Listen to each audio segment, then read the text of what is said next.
Notre épisode commence en 1989. Pourquoi en 1989 ? Parce que cette année-là voit se produire à Berlin un événement aussi retentissant qu'inattendu et qui, on le sait tout de suite, va bouleverser le désordre mondial. Mais 1989 n'est pas que l'année de la chute du mur. Le 13 mars, Tim Berners-Lee présente la plus grande innovation en matière de communication depuis celle de Gutenberg, le World Wide Web. WWW, qui va donner la possibilité à des inconnus de vous insulter incognito et à moi celle de vous dire bonjour à toutes et tous. Depuis Spoutnik, on a lancé de nombreux autres satellites dont certains surveillent en permanence les déformations de notre patate planétaire et nous servent également à nous localiser à tout endroit du monde. Ce sont les satellites dits GNSS, acronyme de Global Navigation Satellite System.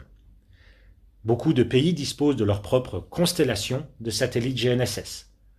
La plus célèbre d'entre elles est la constellation américaine qui se nomme Global Positioning System, dont le célèbre acronyme GPS est de nos jours accommodé à toutes les sauces, même celles qui n'ont aucun rapport avec les satellites américains. Grâce à GPS, à la constellation russe GLONASS, la chinoise Beidou, l'européenne Galileo et bien d'autres encore, on est aujourd'hui en mesure d'affirmer que le globe nous a définitivement livré tous ses secrets.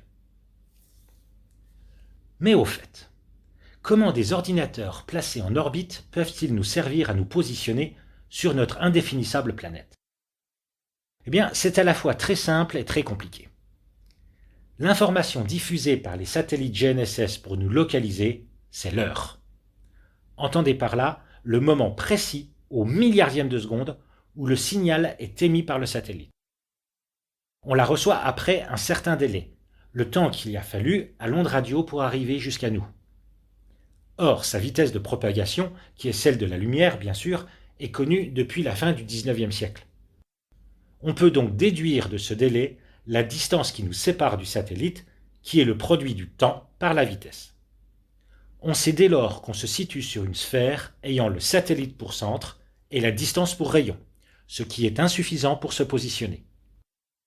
Mais si l'on dispose d'un deuxième satellite, on répète l'opération et on obtient deux sphères, en sachant que l'on se trouve à leur intersection. Voilà qui précise singulièrement les choses. Avec l'information d'un troisième satellite, l'intersection obtenue se réduit à 2 points, dont un seul est situé à la surface de la Terre. En principe, nous avons donc notre position. Sauf qu'il y a beaucoup de sources d'erreurs dont il faut tenir compte. D'abord, le signal du satellite doit traverser l'atmosphère, ce qui risque de le perturber. Le rayonnement solaire le ralentit dans l'ionosphère, mais il peut être mesuré et son effet corrigé.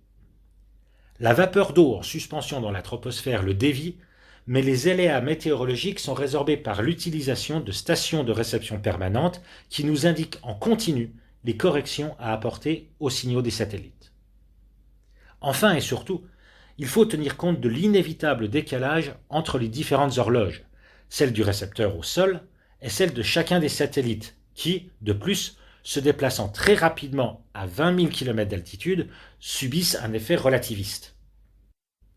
Pour cette raison, le signal d'un quatrième satellite est nécessaire pour qu'un récepteur GNSS accepte de donner une position.